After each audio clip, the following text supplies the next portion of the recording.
Hey everyone, welcome back to the channel. So in today's video, we're going to cover the topic of carpal tunnel syndrome.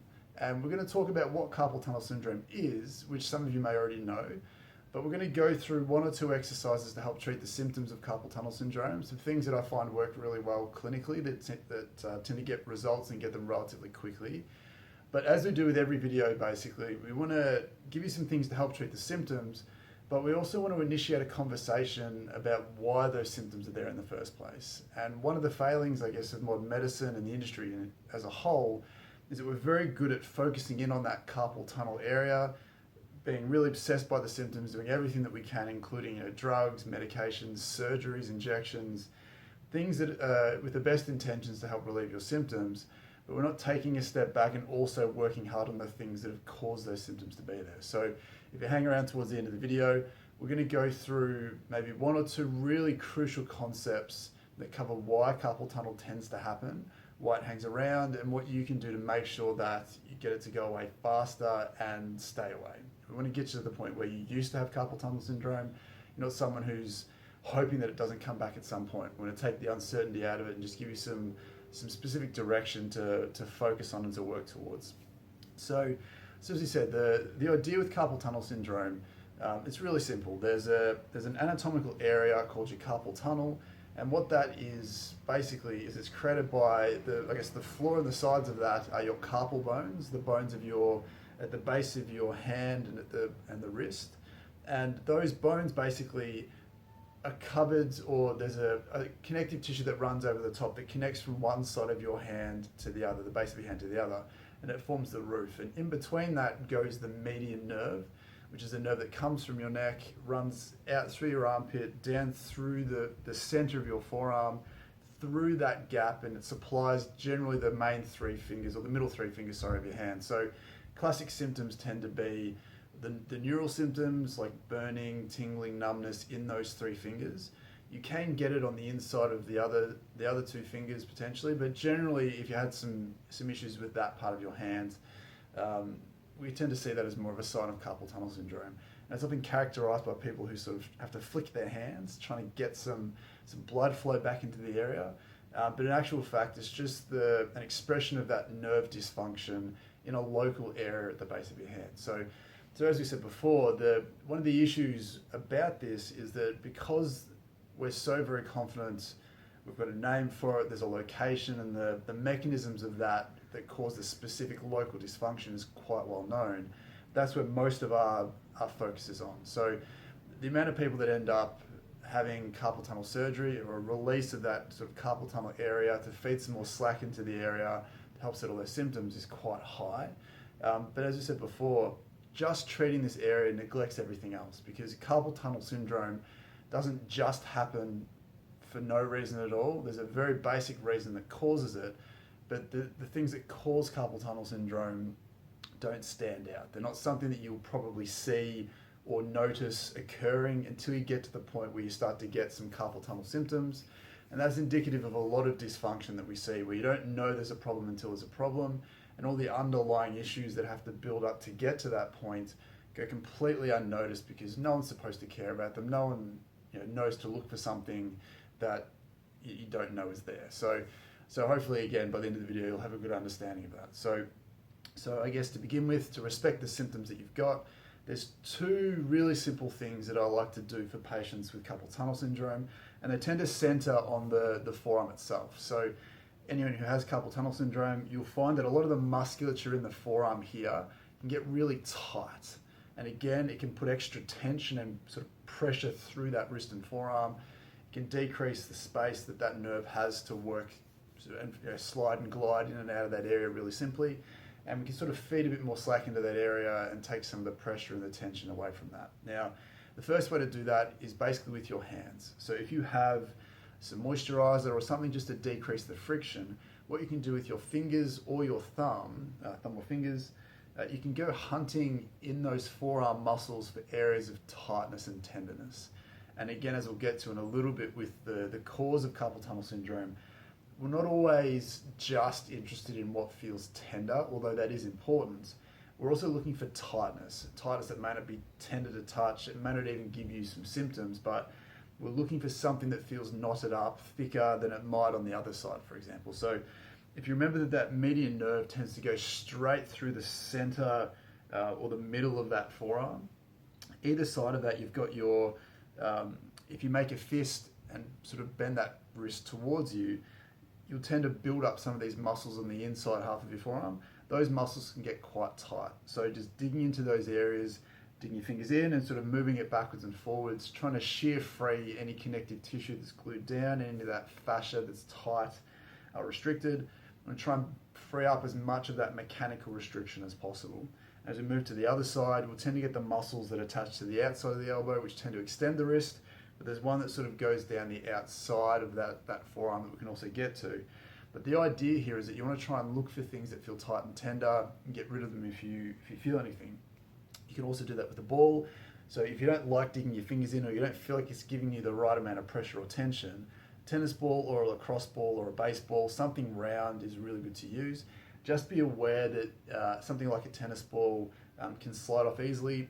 So if you want to do this over the top of a long sleeve shirt or something, anything's fine. You just want to feel like you're getting some pressure and some tension on that. So what we can do here is you can do two things. You can dig the ball in, and again, you can shear that free.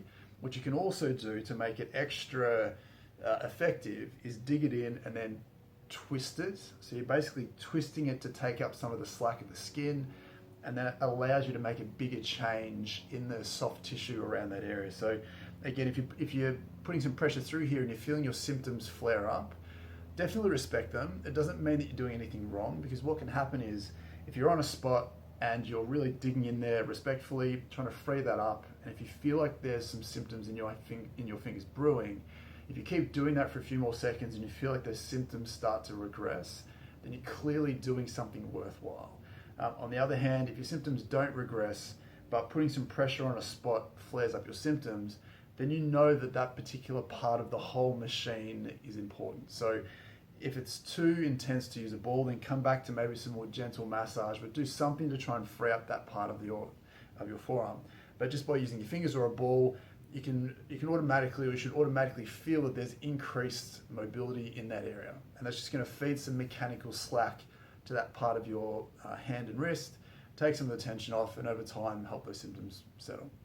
So that tends to take care of a lot of the connective tissue, some of the soft tissue as well, but we also want to make sure that we're addressing any muscular tightness that's in there. And again, this isn't a fancy stretch. It's probably not even that interesting. It's very, very simple. It's basically just bending your wrist back. Now, what you might find that you'll need to do here is, with your elbow bent, just bending that wrist back may not necessarily give you a sensation that you're hitting anything extra tight. So you might need to straighten that arm out. And you can do this a number of ways. You can do this with your hands sort of up. You can do it with your hand down. I like to do it more with your hand down. It just seems a bit easier to navigate the stretch. You can do it up against a wall. You can do it on the floor. I don't know if you can see this, on the floor, to give you that extra tension. So you can have your hands flat on the ground and then come back off that to really load up the tension there. Anything you want to do, you just want to feel like you're hitting and specifically targeting areas that feel tight. So the key to any stretch, again, as we talk about all the time on the channel, is you need to find a position that gives you a good stretch. You can rotate your arm, rotate your wrist backwards and forwards to find that. So for me, that's a really nice position. Just holding a stretch is useless. We never really knew that until recently. We used to think that just holding a stretch over time would make a difference. Thankfully, we've found something far better, and all that is just finding a stretch wherever that tightness is. You want to push back against that stretch. So if I'm bending my wrist back to find it, I'm essentially trying to push my wrist and my hand back into the other hand, and all you're doing is trying to activate that tightness. So if you can see, I don't know if you can see this with my forearm, as I bend it back and put it onto some tension, when I activate those muscles, you should see those muscles tense up.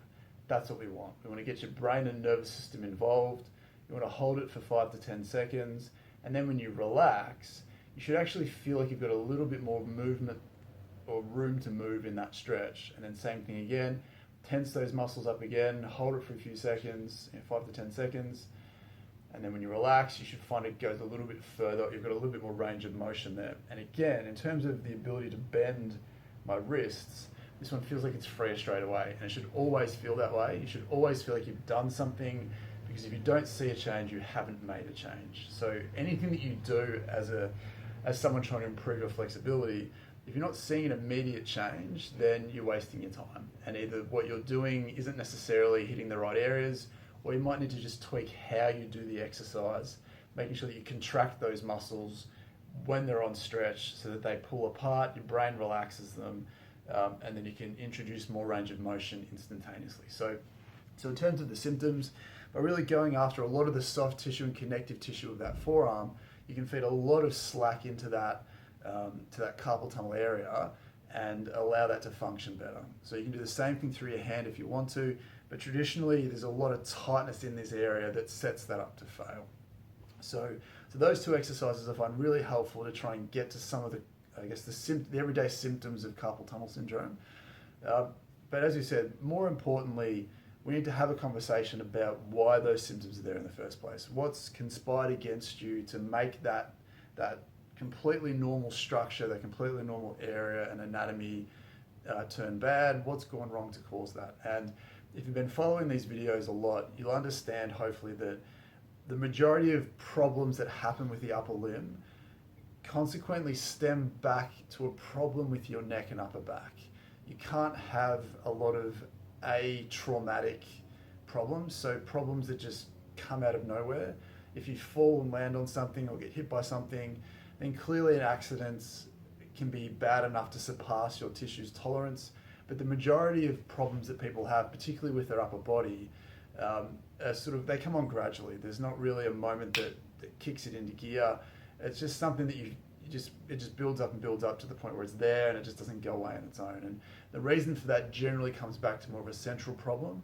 So in order to understand and solve carpal tunnel syndrome, we need to make sure that you're exploring and improving the health and function of your upper back and your neck. Because as we said right at the start, that median nerve comes sort of from your fingers, or it ends in your fingers, but if you trace it all the way back up, it then goes into your armpits and then comes up in from the base of your neck and upper back. So if these areas have become stiff and tight, then essentially you've pulled all this extra slack out of the nerve, you've changed the function and the natural order of things to a degree where something can start to go wrong.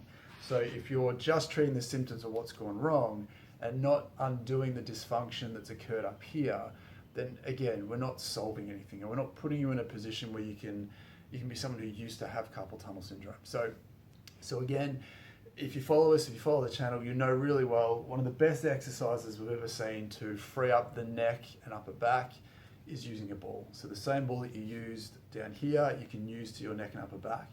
And what it entails is, if you know that you've got those bones down the middle, so at the back, the bones that run down the middle that you can feel when you put your hands there, we want to place the ball on those bumps and just let it roll immediately off to the side onto the shelf that you'll feel sort of when you do that. And what we want to see when this happens is you want to go looking for something that feels stiff, tight, and or tender. So it doesn't have to be tender. And again, if you follow these videos, you'll know we're looking for stiffness and tightness. We're looking for rustiness. We're looking for that anchor that's creating this problem that's traveling down the arm and creating the dysfunction in an area that doesn't necessarily seem connected, even though it obviously is. So the best way to do this is to place the ball. If you start at the bump at the base of your neck, the obvious one that everyone has, place the ball right in the middle and then just let the ball roll off to the side. And again, you can lie down on your back for this, but again, for the purposes of this video, it's really useful to do it up against a wall. So again, I'm in the middle here. I'm just going to let it roll immediately off to the side, and I do need to twist a little bit just to make sure that I can keep contact with the ball. If I just move to the side, then the ball can easily sort of shoot out the side. So we're in the middle and just coming off to the side here. And all you're looking for, again, is stiffness, tightness, and maybe tenderness. But the idea is you want to get a sense of how stiff and tight this feels, how easy the ball sinks in, and then immediately compare it to the other side. And for me, this side doesn't feel anywhere near as tight or tender. Not that the other side was tender, but it just feels like it sinks in easier.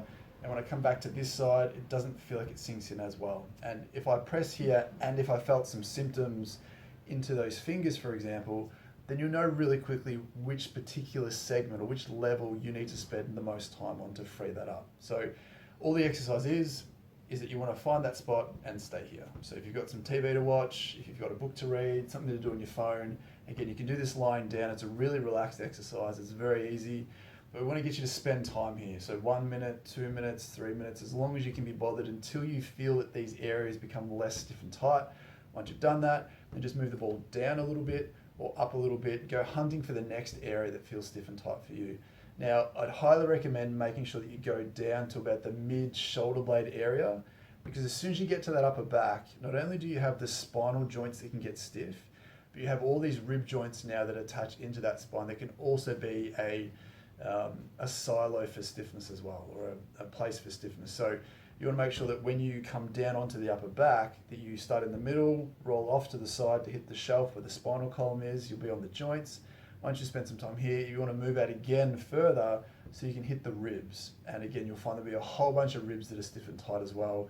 They all have to be cleared up. You need them to free up in order for that nerve and the areas that respond with these areas can start to function better. So from an exercise perspective, if you can free up your neck and upper back with something as simple as a ball, obviously physical therapy can help with that, whether that's some pushing through the joints to free them up. Doesn't matter how you do it, you want to feel like that those areas become looser, and then you need to feel like your symptoms are responding to that. So I guess that, from what I see clinically, is the secret to carpal tunnel syndrome, where you've got all this central stiffness and tightness that doesn't hurt generally day to day. You don't notice, you might not even feel stiff moving around day to day, but when you get a ball out and go hunting, invariably there's a bunch of stiff and tight spots that you probably had no idea were there until you went looking for them. So that's probably one of the secrets, I think, to sort of conquering carpal tunnel. Now, again, following on from that, so if we're saying that the neck and upper back become a problem, maybe a covert problem first, and that sort of filters down and creates a problem down here, again, there has to be a reason why that neck and upper back becomes stiff. And again, if you follow these videos, you'll know where we're going with this. The only way, or not the only way, but the main reason something becomes stiff is because we change the way we load it. So if you're someone who uses your phone a lot, if you're on the computer a lot, if you are in a position a lot where you're either looking down or hinging down through those areas to do something, you're just consistently loading up those areas, asking them to become stiff and tight without realizing it. So we often find when we start to talk with people who have carpal tunnel syndrome, they have either a hobby or a job requirements or an activity that they do, a position that they get into consistently throughout the day. And it may not be one position, but there's generally a theme involved where someone might be on their phone for a while, or they might sit in a position on the couch for an hour or two to watch a movie, but that's the same position they get into when they're on the computer or when they're driving the car. It's the same thing. So you need to take a step back and try and understand how close to a good standing position you are, so that when you sit, are you in that same position, or do you then just default into a crappy shape at the same time? Because again, if you're working really hard to free up all this tissue, to free up your neck and back, if you then just put everything back in a crappy position throughout the day, then you're not really breaking the cycle. And it's hard to make permanent change if you're just unknowingly asking that tissue to keep becoming dysfunctional, like it did for that to become sore in the first place. So hopefully that's really helpful. Again, if you've had any surgery or you're up for surgery soon, make sure that you've at least had a really good go at trying to free this stuff up and analyzing your postures and positions, because that alone could be the missing piece that you're looking for before the need for surgery. And there's some people that are far enough down that path where surgery may be an option and it may be something that you have to do. But once you've had it, once you've recovered, if you're not working on all of these things that got you there in the first place, then again, we can't confidently say that you fixed it and that it's never going to come back again, or something else isn't going to come back that feeds off those bad things. So again, hopefully that was helpful. If you have any issues, please let us know in the comments below. Please like if you did enjoy the video and subscribe if you are new. But until next time, we'll see you soon. Bye.